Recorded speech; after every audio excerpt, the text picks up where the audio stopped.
Мен Канат Кедейханович сизге айтам. Сиз бүгін бийлик бутактарын Кыргызстандагы президенттен кийинки экинчи инсан болуп келдиңиз. Должностное лицо. Конституция боюнча көптөгөн укуктарга ээсиз. Сиз бүгүн буга чейин болбогон 3 бутак бийликтин теңдигин камсыздашыңыз керек. Бүгүн сиз адилетсиздикти жоюуга толук аракетиңизди жумшашыңыз керек. Анан кийин шайлоо 5-inde чыккан, тынч митингге чыккан элдердин укугун коргошуңуз керек. Темирлан Султанбеков, Курсан Асанов бүгүн алар камактан чыгыш керек.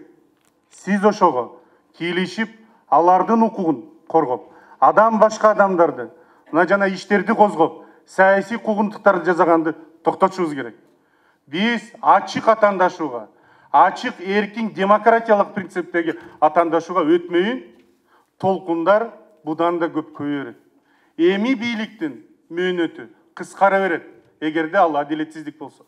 Ошол себептен Канат Кедейханович, сиз эртең жумушуңузду баштап, укук органдарынын жетекчилерин, жана президент менен премьер-министр менен сүйлөшүп, жанагы Курсан Асанов менен Темирлан Султанбековду чыгаргыла. Калгандардын куугунтук кылгандарды чыгаргыла. Сиз, Канат Кедейханович, президенттик шайлоодон кийин адилетсиздикти сиз көрдүңүз. Абактан чыктыңыз. Сизди коргогондо кошоматчылар жаныңызга турбай качып кеткен. Биз чындыкты сүйлөгөндө, эркиндикти сүйлөгөндө жаныңызда калдык.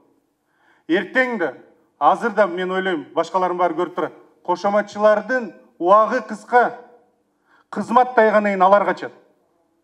Ошон үчүн эл менен бирге болуңуздар. Чындык менен бирге болгула.